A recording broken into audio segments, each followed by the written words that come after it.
Sir, ಈಗ ಬೆಲೆ ಏರಿಕೆ ಆಗಿದೆ, ಪೆಟ್ರೋಲ್ ಡೀಸೆಲ್ ಎಲ್ಲ, ಅದ್ರ ಬಗ್ಗೆ ಏನು ಹೇಳ್ತೀರಾ? ಈಗ ನಾವು ಬೆಲೆ ಏರಿಕೆ ಬಗ್ಗೆ ನಾವು ಪ್ರಸ್ತಾಪ ಮಾಡಬೇಕಂತ ಈಗ ಕೆಲವು ಬಿಸ್ನೆಸ್ ವಿಚಾರ ಆಗಿರಲಿ, ಪೆಟ್ರೋಲ್ ವಿಚಾರದಲ್ಲಿ ಬೆಲೆ ಏರಿಕೆ ಆಗಿದೆ, ನಾವು ಒಪ್ಕೊಳ್ಬೇಕು.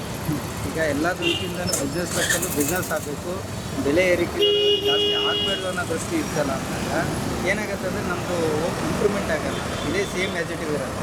ಈಗ ಏನಾಗುತ್ತೆ, ನಾನು ಯಾವುದೋ ಸ್ಟೇಟ್ ಗೌರ್ಮೆಂಟ್ ಆಗಿರಲಿ ಅಥವಾ ಸೆಂಟ್ರಲ್ ಗೌರ್ಮೆಂಟ್ ಆಗಿರಲಿ ಅದ್ರ ಪರ ಅಥವಾ ವಿರೋಧವಾಗಿ ನಾವು ಮಾತಾಡ್ತಾ ಇಲ್ಲ. ಇದು ಯಥಾಸ್ಥಿತಿ ರೆಗ್ಯುಲರ್ ಆಗ್ತಾ ಇರುತ್ತೆ. ಬಟ್ ಜನಸಾಮಾನ್ಯರು ಸ್ವಲ್ಪ ಹೊರೆ ಅನಿಸುತ್ತೆ. ಬಟ್ ಆದರೆ ಅದನ್ನು ಕರೆಕ್ಟಾಗಿ ಜನಗಳು ಯುಟಿಲೈಸೇಷನ್ ಮಾಡಿಕೊಂಡು ಜನಗಳು ಏನು ಮಾಡಬೇಕು ಅಂದರೆ ಜೀವನ ಶೈಲಿ ಯಾವ ಥರ ನಾವು ಜೀವನ ಮಾಡಬೇಕು, ಹೇಗೆ ನಾವು ಡೆವಲಪ್ಮೆಂಟ್ ಆಗಬೇಕು, ಇದ್ದ ಬಂಡವಾಳವನ್ನು ಕರೆಕ್ಟಾಗಿ ಯುಟಿಲೈಸೇಷನ್ ಮಾಡಿಬಿಟ್ಟು ನಾವು ಯಾವ ರೀತಿ ಗ್ರೋತ್ ಆಗಬೇಕು ಅನ್ನೋದ್ರ ಬಗ್ಗೆ ಜನಗಳು ಚಿಂತೆ ಮಾಡಬೇಕು.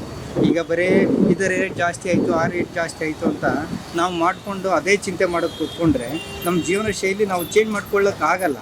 ಹಾಗಾಗ್ಬಿಟ್ಟು ಏನಾಗುತ್ತೆ ಅಂದರೆ ಕೆಲವೊಂದೊಂದು ವಿಚಾರದಲ್ಲಿ ಕೆಲವು ರಾಜಕೀಯ ಪಕ್ಷಗಳು ಯಾವುದೇ ದೃಷ್ಟಿಯಿಂದ ಈಗ ರೇಟ್ ಜಾಸ್ತಿ ಆಗಬಾರ್ದು, ಕಡಿಮೆ ಆಗಬೇಕು, ಅದಾಗಬೇಕು ಅನ್ನೋ ದೃಷ್ಟಿ ಇರಲ್ಲ. ಅವ್ರಿಗೆ ಏನಾಗುತ್ತೆ ಅಂದರೆ ಯಥಾಸ್ಥಿತಿಯಲ್ಲಿ ಅವರು ಮ್ಯಾನೇಜ್ ಮಾಡಬೇಕಾಗತ್ತೆ ಬಜೆಟನ್ನು.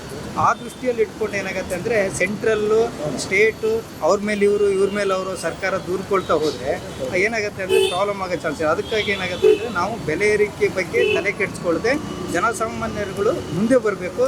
ಜನಗಳಿಗೆ ಏನಾಗುತ್ತೆ ಅಂದರೆ ಅವ್ರ ಜೀವನ ಶೈಲಿಯನ್ನು ಚೇಂಜ್ ಮಾಡಿಕೊಂಡು ಒಳ್ಳೆ ಜೀವನ ನಡೆಸ್ಕೊಂಡು ಹೋಗ್ಬೇಕು ಅನ್ನೋದು ನನ್ನ ಅಭಿಪ್ರಾಯ ಅಷ್ಟೇ. ಹೆಚ್ಚಿನ ವಿಡಿಯೋಗಳಿಗೆ ಪ್ರತಿಧ್ವನಿ ಯೂಟ್ಯೂಬ್ ಚಾನೆಲ್ ಸಬ್ಸ್ಕ್ರೈಬ್ ಮಾಡಿ, ಬೆಲ್ ಐಕಾನ್ ಕ್ಲಿಕ್ ಮಾಡಿ.